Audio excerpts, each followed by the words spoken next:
நம்ம இப்போ பண்றது வந்து மட்டன் குழம்பு.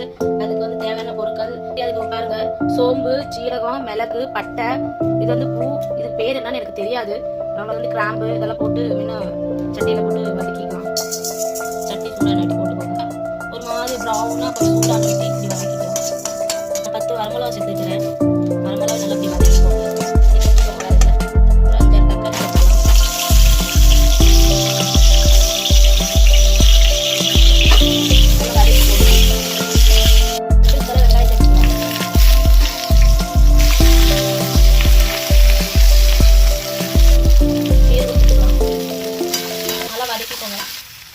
நல்லா வதக்கியாச்சு.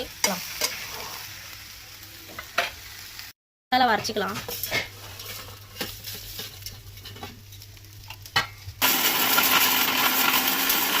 இங்கே பாருங்க, மசாலா அரைச்சாச்சு. நாங்களாம் கடையிலலாம் எந்த பொருளும் வாங்குறதில்ல. நாங்களே தேங்காயும் சேர்த்துக்கலாம். கொஞ்சமாக தண்ணி விட்டுக்கலாம்.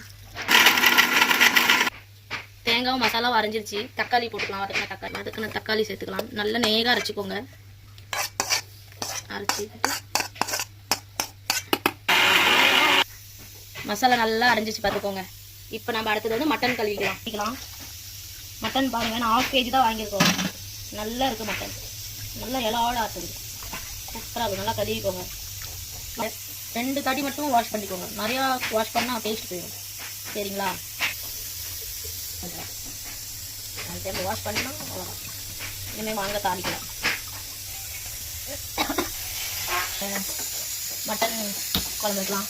கட்டி வச்சாச்சு. காண்டி வெட்டி எண்ணெய் ஊற்றிக்கலாம். என்னன்னு தெரியல, என் கேமராமேனுக்கு உடம்பு சரியில்லை. அதனால தான் என்னால் வீடியோ போட முடியல. கடுகு சேர்த்தலாம்.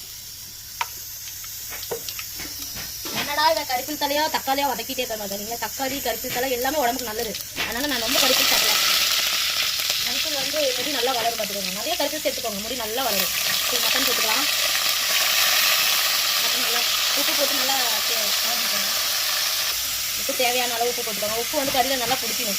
அதனால நம்ம முன்னையே உப்பு சேர்த்துக்கிறோம். அரைச்சி வச்சு இஞ்சி பூண்டு சேர்த்துக்கலாம். முன்னே நான் அரைச்சி வச்சுக்கிட்டேன். என்னடா இதில் இஞ்சி பூண்டே காட்டலாம்னு நினைக்காதீங்க. முன்னே நான் அரைச்சி வச்சுக்கிட்டேன்.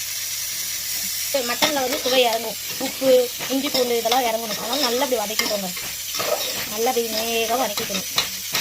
நல்லா வதக்கி முடிச்ச வேட்டி அதுக்கப்புறம் 5 நிமிஷம் கழிச்சு மசாலா ஆட் பண்ணிக்கலாம். வாங்க பார்க்கலாம். நல்லா வணங்கியிருக்கோம். நல்லா வணங்கிட்டா நல்லா இஞ்சி பூண்டு உப்பு கடைசி கொஞ்சம் மஞ்சள் சேர்த்துக்கலாம். மஞ்சள் சேர்த்துக்கோங்க. கொஞ்ச நேரம் வச்சுட்டு ஒரு 2 நிமிஷம் வச்சுட்டு அப்புறம் மசாலா ஆட் பண்ணிக்கலாம். பாருங்கள், பார்க்குறப்பையும் மணக்குது. இஞ்சி பூண்டு மனம் அவ்வளோ மணக்குது. எப்பயுமே மட்டனாக இருக்கட்டும் சிக்கனாக இருக்கட்டும் இஞ்சி பூண்டை ஃபஸ்ட்டு போட்டு ஒரு 1/2 hour வணக்குன வேட்டி எல்லா மசாலாவும் போடலாம். ஏன்னா இஞ்சி பூண்டு வந்து நல்லா இறங்கணும் மட்டனுக்குள்ள. பாருங்கள், நல்லா வெந்துருச்சு. 10 நிமிஷத்துக்கு வேக விடுங்க. நல்லா ஆவியில் வேகணும். இப்போ மசாலா ஆட் பண்ணிக்கலாம். அரைச்சி வச்ச மசாலா ஆட் பண்ணிக்கலாம். நல்லா இப்படி கலரிக்கோங்க.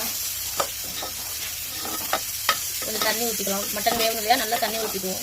நாங்கள் வந்து தண்ணி எடுத்து வைப்போம், கெட்டியெல்லாம் வைக்க மாட்டோம். மட்டன் வந்து எப்பயுமே தண்ணி எடுத்து தான் வைக்கணும். மிக்ஸி ஜாரை கழுவி வச்சு அதில் பாருங்கள் எவ்வளோ சாந்து. அந்த தண்ணி ஊற்றிக்கலாம். 2 சொம்பு தண்ணி ஊற்றிக்கலாம். இன்னொரு சொம்பு தண்ணி ஊற்றிக்கலாம். 2 சொம்பு தண்ணி ஊற்றிக்கிறேன். மட்டன் வேகட்டும்.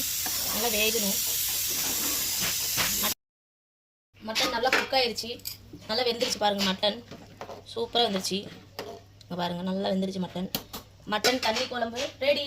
கொத்தமல்லி போட்டு இறக்கிக்கலாம். அவ்வளோதான், மட்டன் தண்ணி குழம்பு ரெடி.